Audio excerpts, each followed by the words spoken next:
Jimmy Akin's Mysterious World is brought to you by the Star Quest Production Network and is made possible by our many generous patrons. If you'd like to support the podcast, please visit sqpn.com/give.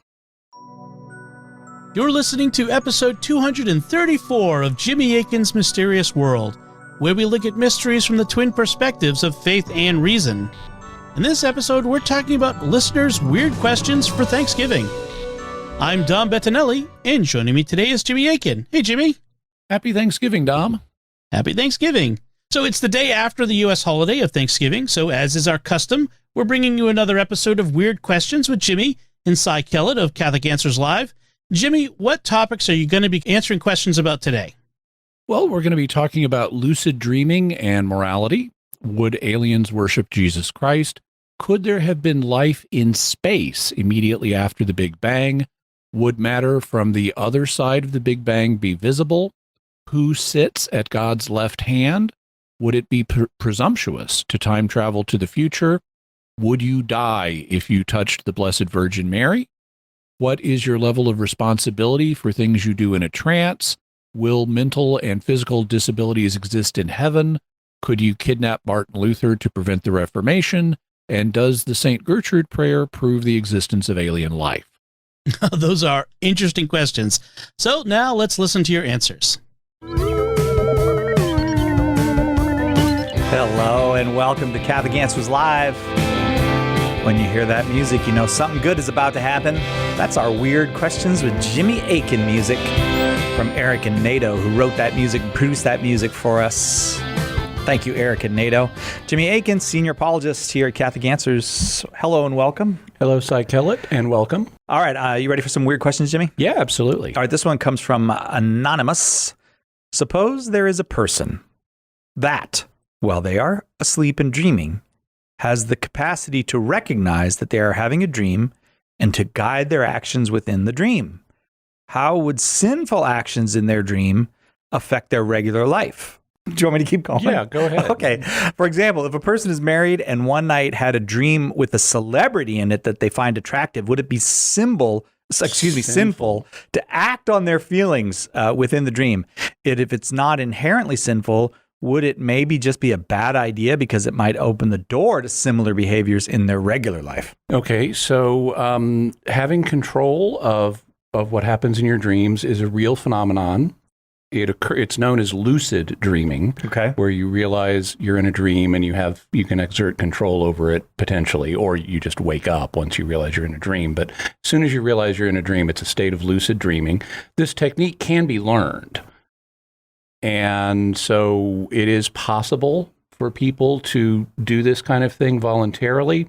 It's not discussed in the standard moral pastoral theologies in detail that I'm aware of, but even absent lucid dreaming, there are things people could do or think they could do historically to influence what they might dream about.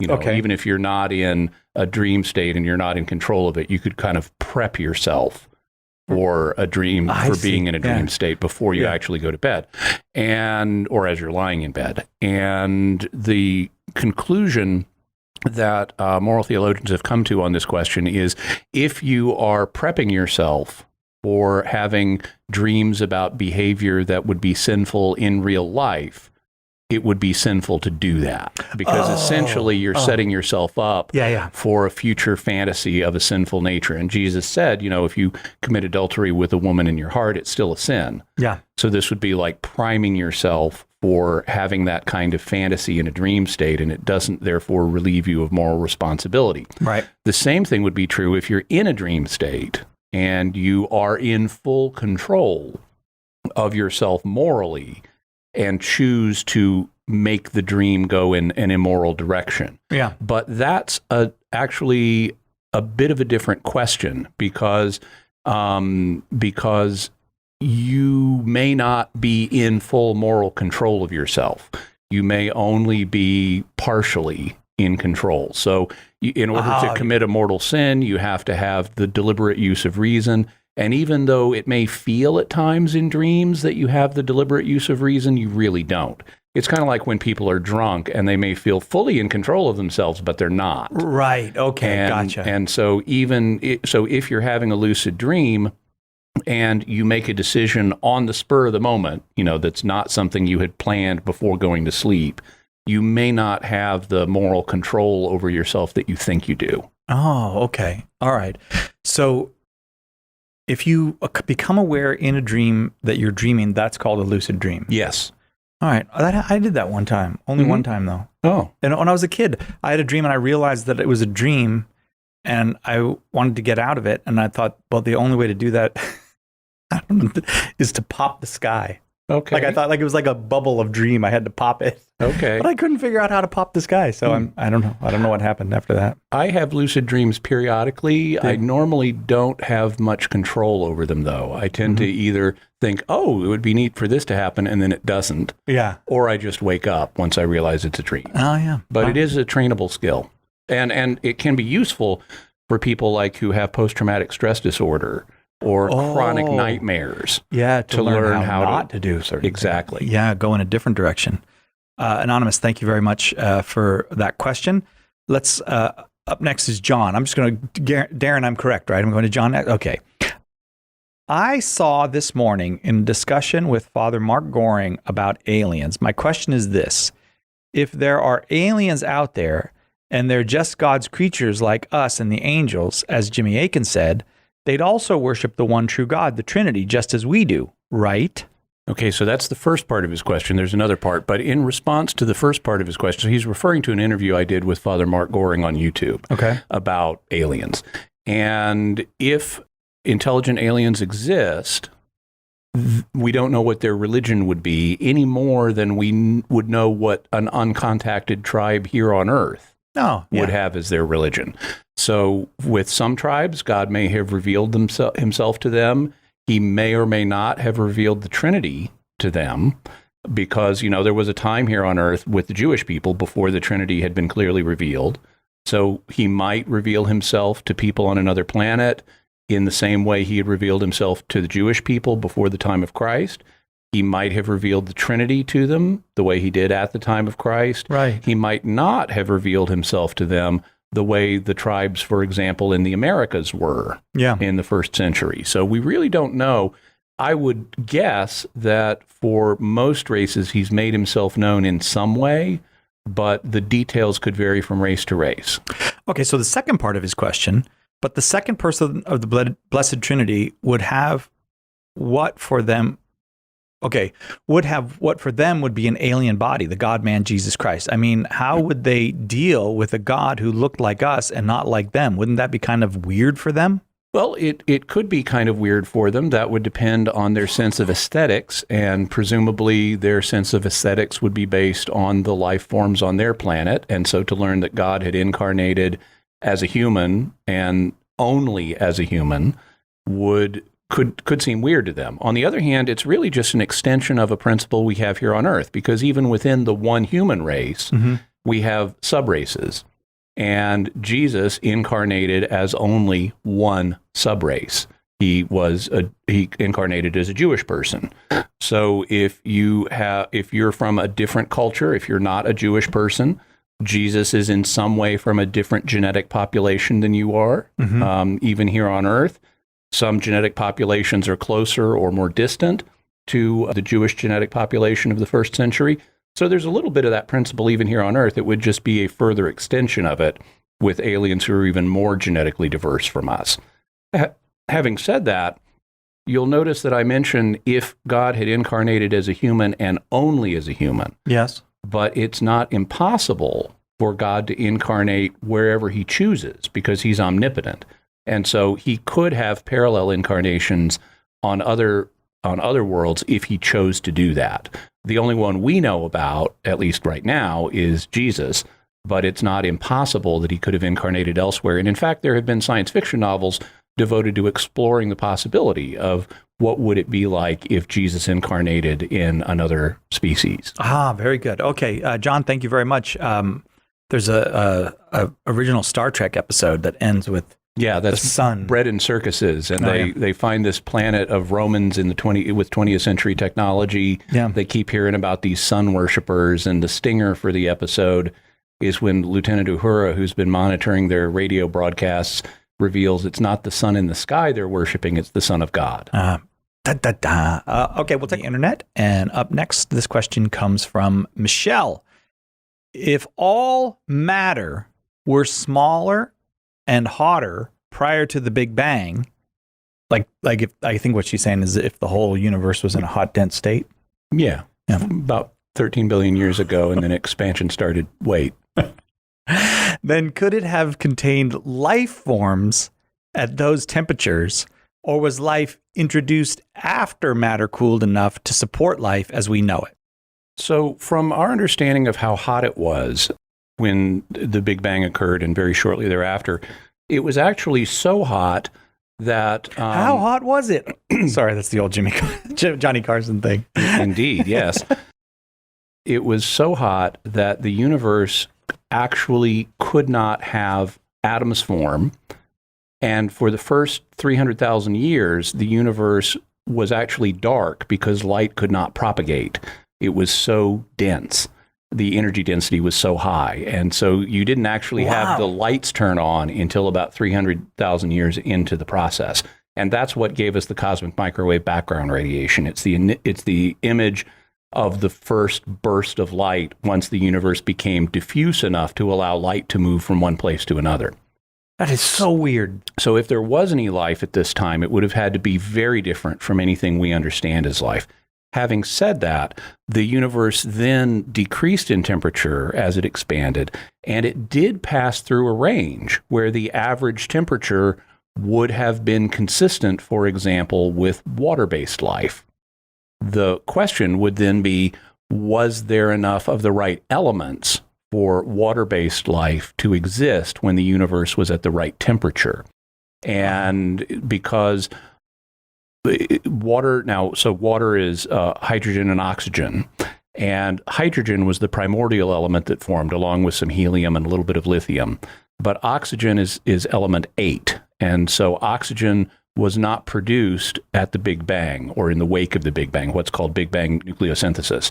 Instead, oxygen is produced by stellar nucleosynthesis, where stars squeeze hydrogen and helium together to make heavier elements like oxygen. And then at the end of the star's life, it starts releasing those elements into space. So my understanding is that you didn't have enough of the right kinds of elements in space when the universe was at the right temperature for this to happen. But there have been speculations about could there have been some sort of life when the universe was a balmy 70 degrees on average. And the answer is we don't know, but it's something people have thought about.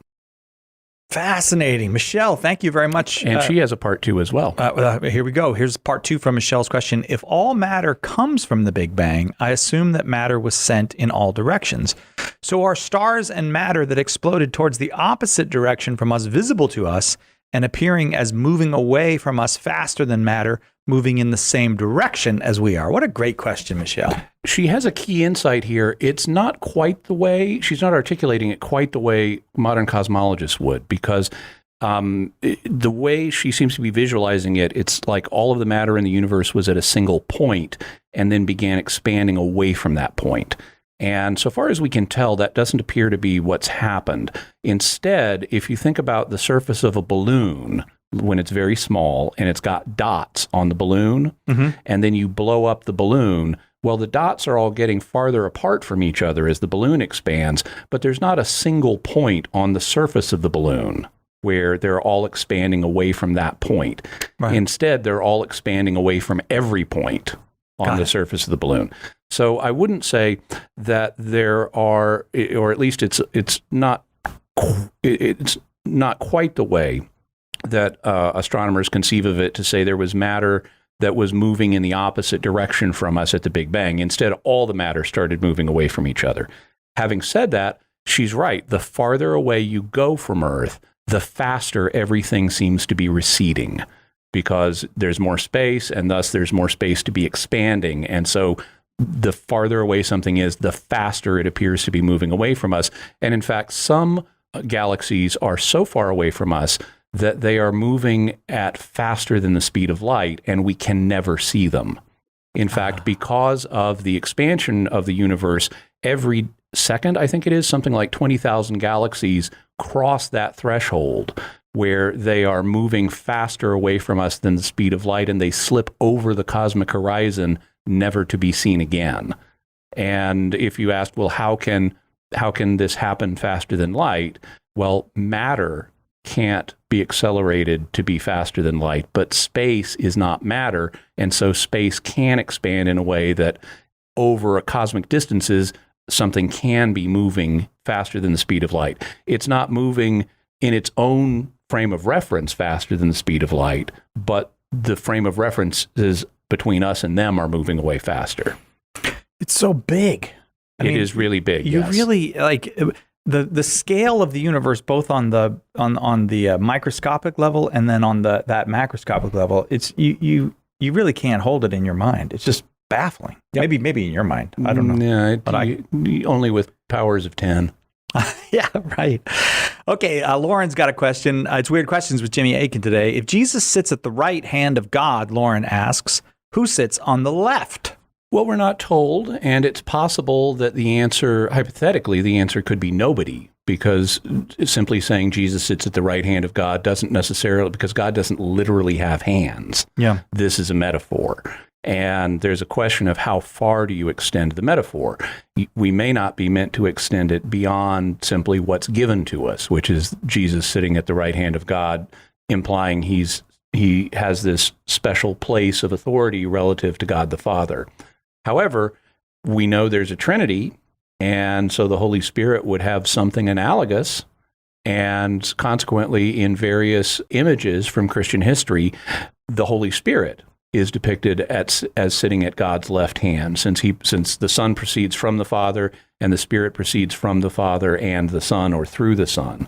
So that could suggest the Holy Spirit would have a similar but different position of authority relative to the Father and the Son, and that's often depicted in Christian imagery as being on God's left hand. In fact, the earliest reference to that I'm aware of, I believe, is in the Ascension of Isaiah, which was written about the year AD 67, when in that work Isaiah ascends up to the top heaven and sees the throne of God. He sees the Son sitting on the right hand and the Holy Spirit sitting on the left hand of the Father.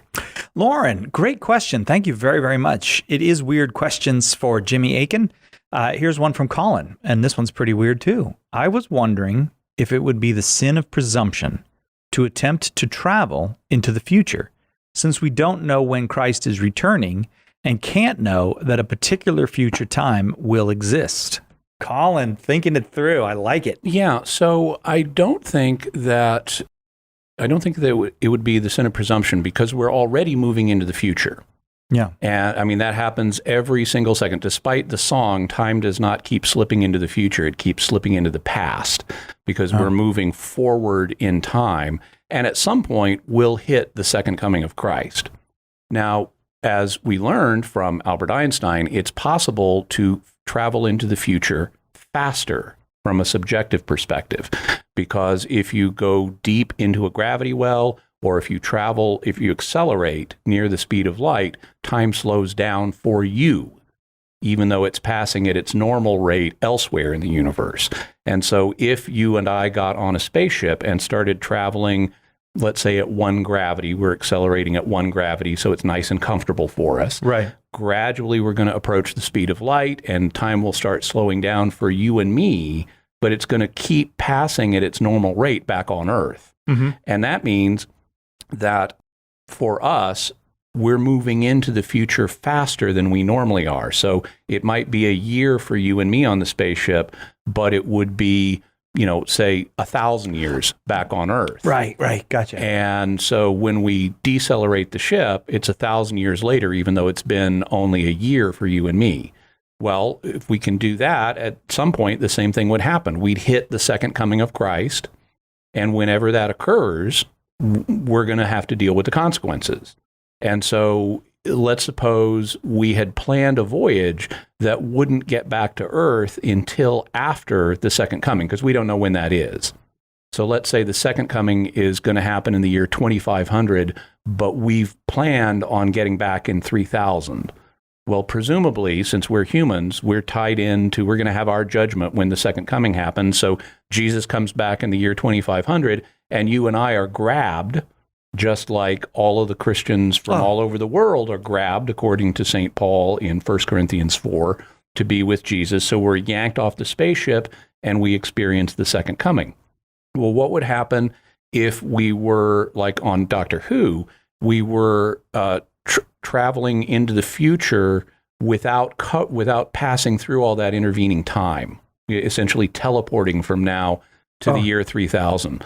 My guess would be in the teleport process, we would again be grabbed and taken to the year 25,000 or 2500 to experience the second coming.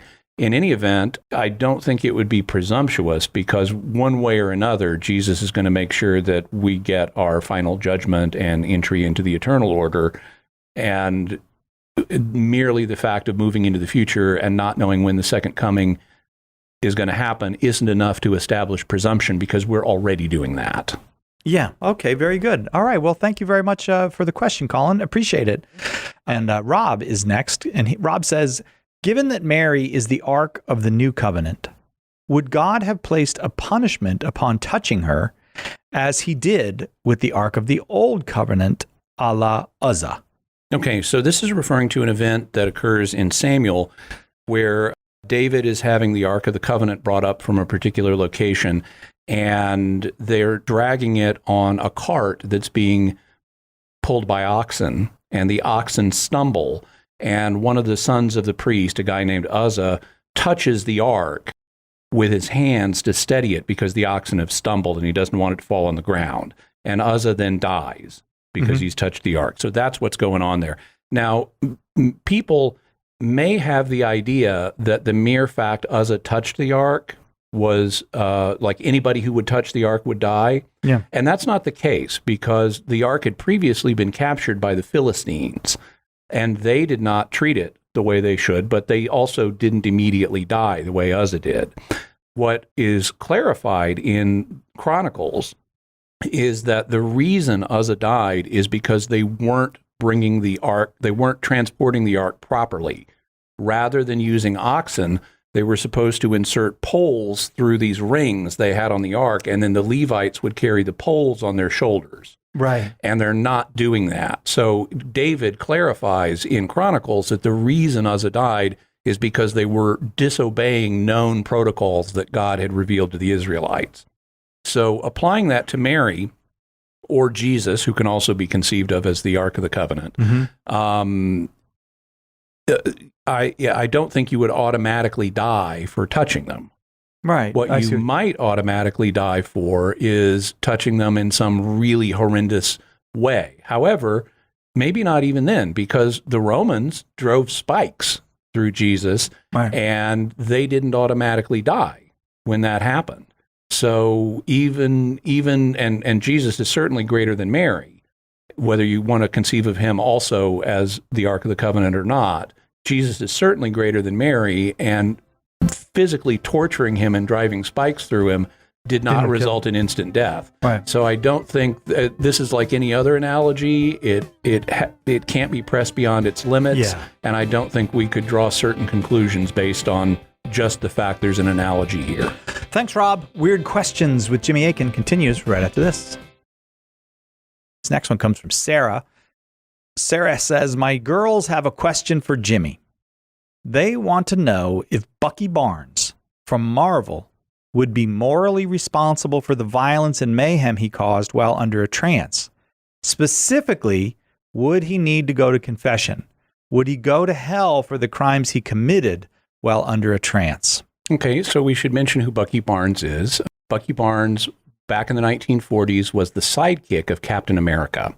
And he apparently died at the same time Captain America vanished. And for years and years in comics, there was a saying, because comic book characters so often come back from the dead, nobody stays dead except Bucky and Uncle Ben.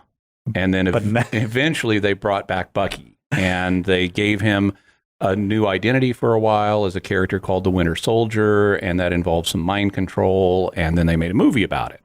Well, so in order for what you need to confess when you go to confession is mortal sin. And in order for mortal sin to be committed, 3 conditions have to be met. You have to know the moral character of the act you performed. You have to know that it's gravely sinful. It has to be gravely sinful, and you have to do it deliberately anyway. There's a fancy term that theologians sometimes use. They will say you have to do it as a fully human act, meaning you're fully in control of yourself and you decide to do it anyway. It wasn't like something you did when you were intoxicated or spontaneously or reflexively or in the heat of passion or anything that could diminish either your knowledge of the moral character of the act or the degree of consent you gave it will keep the sin from being mortal, and you don't need to confess it. So if you're in a trance, if you're under some form of mind control, that's going to either affect your knowledge of how wrong it is, or it's going to affect your ability to resist doing it. Yeah. Or both. Right. And so if you're in, quote unquote, in a trance, then you're not going to be fully responsible for it, and it will not be a mortal sin, and you will not need to confess it, and you would not go to hell because you were not in control of yourself.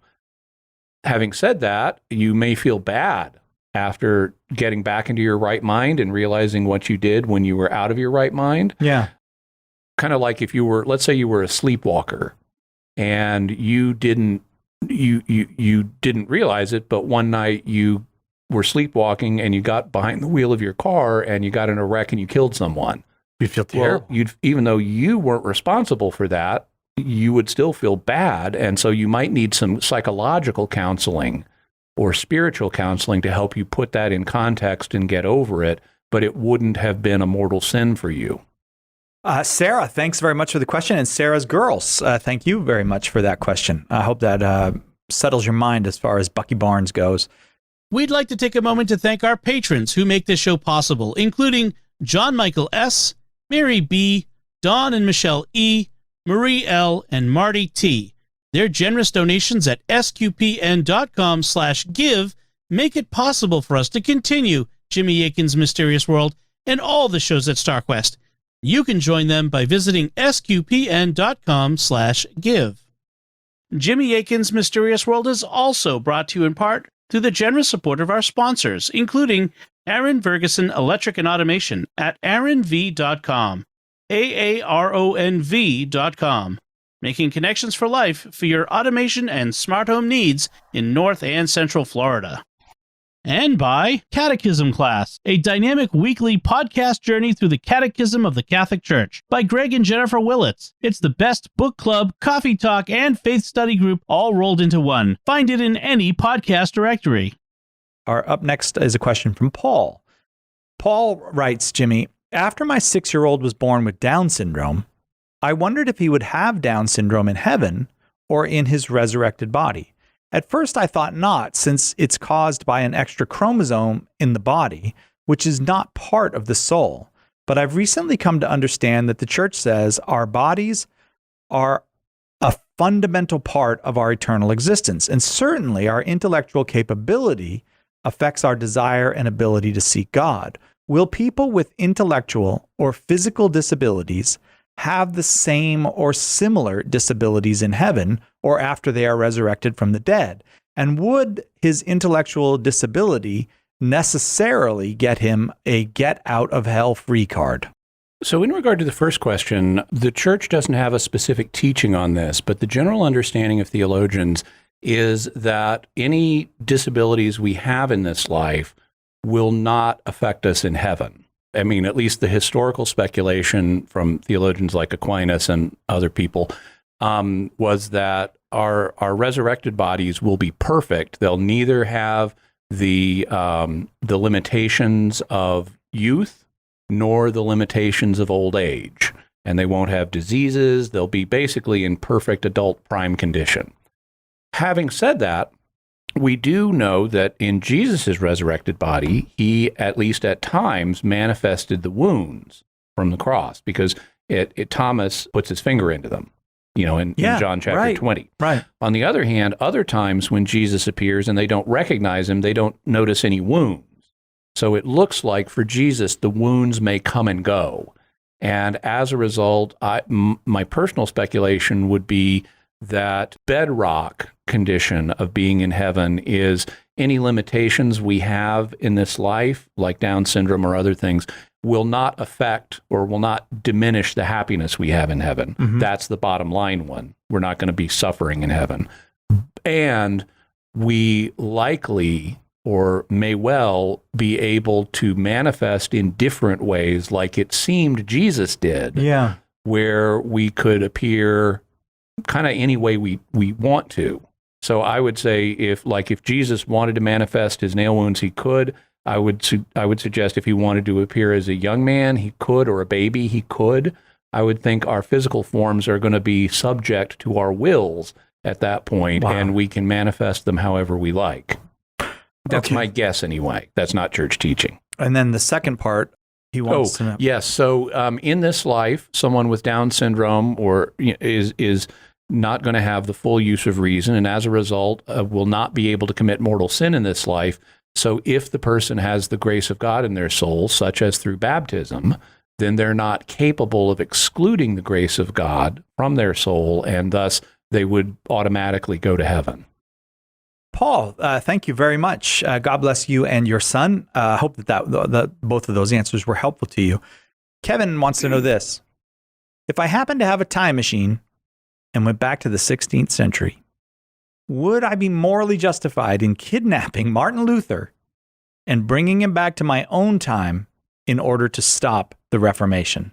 So this is kind of a variant of the let's kill Hitler thought experiment. You know, if there's I'm not going to comment on Luther in particular because it's kind of inflammatory, but extracting the principle, if you know that someone is going to undertake action that will cause long-lasting bad results, and you have time traveled to when that person lives, can you take action to intervene to stop the bad results?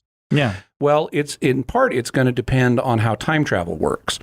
If time travel operates in such a way that you cannot change the past, then you may as well not bother intervening, because no matter what you try, it will not affect the outcome. On the other hand, if time travel works in such a way that you can change the past, the most logical explanation for how that would work is what you're really doing is creating a new timeline where history goes differently, and you are transferred onto that new timeline where history goes differently. Now, points for thinking of kidnapping rather than just killing Martin Luther, because there are sublethal ways of dealing with problems, and we want to use the sublethal ways if we can. Having said, maybe give Martin Luther a course in 21st century Catholic apologetics or something. Right. Having said that, I would say if time travel works in such a way that history can be changed, then you would be justified in intervening to head off bad situations. So let's take it down to the small scale, and I think it'll be clear. Let's suppose I was transported back to the night of August 8th or 9th, 1969, at 10,050 Cielo Drive in Los Angeles. Okay. Have any idea what happened there? Manson murders. Yep. Okay. That was the night that Manson's goons killed Jay Sebring, Wojciech Frykowski, Abigail Folger, and Sharon Tate, and her unborn baby. And so let's suppose I and a SWAT team were transported back to that night. Yes. Could I and the SWAT team stop these murderers from killing somebody, or these four people? I would say, yeah, absolutely. Yeah. If history can be changed, we can save those people's lives. Right. And if you want to say, oh, well, that's a famous one, well, then imagine a non-famous case. Let's suppose you time travel back and you see a murderer about to kill some random person. Right. Could you intervene? If history can be changed, yeah. Now, will that stop the existence of the timeline where they died? No. That timeline is still out there. It's fixed. That can't be undone because if it could be undone, it would generate paradoxes. This is why scientists who theorize about this propose you're creating an alternative timeline, because otherwise paradoxes result. Yeah. And to avoid the paradoxes, you need to propose an alternate timeline. So what you're really doing is creating an alternate timeline where that person gets a chance to live. And I would say that's still a moral value. Having said that, there's no guarantee that just because you think a change is going to be an improvement, that it will actually be an improvement, because there can be unintended consequences to actions. And so, okay, let's go with the random nobody situation. You save a random nobody from being killed. That's a good thing to do, but maybe the random nobody is the next Hitler. Oh yeah. And so Yeah. there's no guarantee, just like in real life, there's no guarantee that your intervention in a given situation is going to lead to a better result. It may lead to a worse result or an equally bad result, but you don't know that. What you have to do in the present is make the decision that seems best to you based on what you know. And if you were to travel to the past, and it could be changed, I would say the same thing would apply. You need to make the best decision you can based on what you know. All right. But if you can save Sharon Tate, save her. Absolutely. All right. Fair enough. Thanks for the time machine question, Kevin. Very, very helpful. Now I'm trying to think of the movie that Quentin Tarantino did. Once Upon a Time in Hollywood. Where Sharon actually gets to live. Yeah. That's what I think Tarantino does, is he changes historical outcomes, often with flamethrowers. In that movie, yes. Often with flamethrowers on the other hand, people just up. once, it's nice to see the Manson family get the snot beat out of them. Right, by Brad Pitt. Todd asks this: could the St. Gertrude Purgatory prayer be proof of intelligent life elsewhere? Follow my logic. The prayer is traditionally said to release 1,000 souls from purgatory. There are around 1.2 billion Catholics on earth. Let's say 50% practice. That's 600 million. Of those, let's say 10% know about this prayer. That's 60 million. Let's say 10% of those actually say it on a regular basis. That's 6 million. Well, 6 million times 1,000 souls is 6 billion souls. It's estimated that around 108 billion people have ever lived on earth. So today's 6 million people regularly saying the prayer would only have to say it 18 times in their entire life to cover everyone who ever lived. I say the prayer between every rosary decade, so perhaps we are praying for all the souls all over the universe, since we've already covered everyone here. Or maybe I'm misinterpreting the promise of this prayer. That is a perfect question for Weird Questions with Jimmy Akin. So I really appreciate Todd's doing the math on this, and he's done some research. He's right that it's estimated that around 108 billion people have lived in world history. So there are a few things to say. For people who may not be aware, Gertrude the Great was a Benedictine nun from Germany who lived in the 1200s, and it is claimed that she was told that if she said this prayer, it would release 10,000 souls from purgatory. Okay. It did not say that if anybody said it, that this would happen. So there's one possible reason that the logic might not follow. In addition, the claim that she was told this is not found in her writings. Oh. She didn't say, I was told, I had this vision and this is what I was told. It's a legend. Mm-hmm. And so it should not be considered historically reliable. So there's a second reason that the logic may not follow. Also, in 1899, and I looked this up, the Sacred Congregation for Indulgences and Relics, which was the relevant body at the Vatican at the time, said that promises like this are not to be credited. So the faithful should not assume that just because it's claimed that a prayer is going to have this kind of effect, that it actually will. Okay. And that's something that strikes a lot of people, including the Sacred Congregation for Indulgences and the Rites, back before, this is pre-Vatican II, it struck them as superstitious. Yeah. And they said the faithful should not give credit to these things. So there's a third reason why the logic might not follow. Then let's get away from the boring stuff and into the really weird stuff. Let's get away from all that boring Catholic stuff. just because even if all this was true, even if God did promise that if anybody says this prayer, it'll coincide with the release of 1,000 souls from purgatory, that doesn't mean that that your prayer was the only one contributing to the release of somebody. Right. Let's suppose Charles Manson is in purgatory. Okay. And he may coming up in this episode. He may need, well, why not? Oh yeah, sure. He may need a lot of people praying for him. Right. To help him get out of purgatory. Yeah. And so maybe your prayer of this particular devotion contributed to that, but maybe somebody else's did too. So even if it was true that upon the saying of this prayer, 1,000 people get out of purgatory, that doesn't mean that it was just your prayer alone that was contributing to that. Also, so there's another escape route from the logic.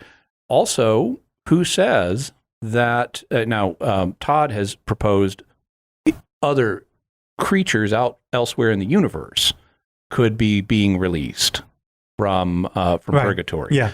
But why not people in the future?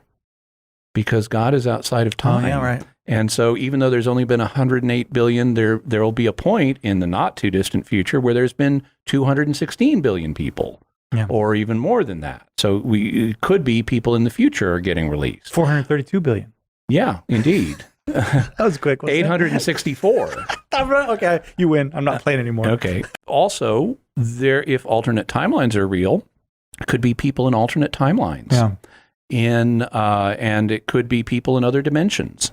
So we're not limited to just the people who've lived so far and the people who might be living on other planets. So I think it's a very interesting, creative exercise, and I appreciate the math that Todd did and the research he did. I think that's great. Right. I do think there are multiple reasons, though, why it might not follow.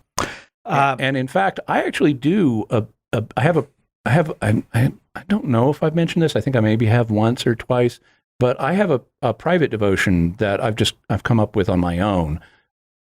You have mentioned this one time. I won't say the whole thing, but as part of it, every day I try to pray for everybody who has asked my prayers or would want my prayer or who would benefit from prayer across all times and worlds. Because God is in charge of all times and worlds, and he can apply my prayer to whenever it's needed. And so I try to do that every day as part of my own personal devotions. I really liked this question, and I appreciated the math as well. I appreciated that you calculated it out. I wonder how they calculate that 108 billion people have ever lived. That's pretty complicated stuff. The calculation is interesting. It's based on a variety of inputs from different pieces of historical data. It's easily possible, though, to figure. I mean, so there was a physicist in the 20th century named Enrico Fermi, and he was famous for doing kind of back of the napkin calculations. I know I've mentioned this to you, where he would give his students an assignment and say, okay, estimate the total number of protons in the universe. Yeah. And they would be able to come up with a reasonable estimate. And the reason for that is that if you can think of the relevant parameters, some of them you're going to overestimate, some of them you're going to underestimate, and over multiple factors, the over and underestimations will cancel out. Yeah. And you end up with a good ballpark estimation based on very little initial data. Well, I did a number of years ago in an Excel spreadsheet. You assume that 1.5 children survive to adulthood on average and get married. How fast would the world population grow? And it would be enormously big. So I could show just from that it has to have been less. And then based on various factors, you can do the calculations of how many are likely. Jimmy, those were excellent questions and answers. So that's it from us. What are your theories about these listeners' weird questions that we got for this Thanksgiving? Let us know by visiting sqpn.com or the Jimmy Akin's Mysterious World Facebook page, sending us an email to mysterious@sqpn.com, sending a tweet to @MYS_world, in the StarQuest Discord community at sqpn.com/Discord, or calling our mysterious feedback line at 619-738-4515. That's 619-738-4515. And I want to say a special thanks to Oasis Studio 7 for the video and animation work on this episode. Check it out at youtube.com/Jimmy Akin. And while you're there, please do subscribe. I'm trying to grow my channel, and I'd really appreciate it. Jimmy, what's our next episode going to be about? Next week, we're going to be doing another question-based show. Every 3 months, we do an episode where we answer the questions from the patrons who make the show possible. So next week, we'll be talking about de-extinction, or bringing back animals that have gone extinct, as well as artificial intelligence, deja vu, left-handedness, psychohistory, the Aramaic of the Lord's Prayer, saucer-shaped aircraft built by humans, and more. Folks, be sure to share the podcast with your friends and write a review in Apple Podcasts or wherever you get your podcast from. That helps us grow the community and reach more listeners. You can find links to Jimmy's resources from our discussion on our show notes at mysterious.fm/234. And remember, to help us continue to produce the podcast, please visit sqpn.com/give. Jimmy Akin's Mysterious World is also brought to you by Fearvento Law PLLC, now assisting clients with expungements and set-asides of Michigan convictions. To learn more, call 231-202-3321 or go to fearventolaw.com, FIORVENTO law.com. And by DeliverContacts.com, offering contact lenses at low prices with free delivery. Visit DeliverContacts.com. Until next time, Jimmy Akin, thank you for exploring with us our mysterious world. Thanks, Dom. And once again, I'm Dom Bettinelli. Thank you for listening to Jimmy Akin's Mysterious World on StarQuest.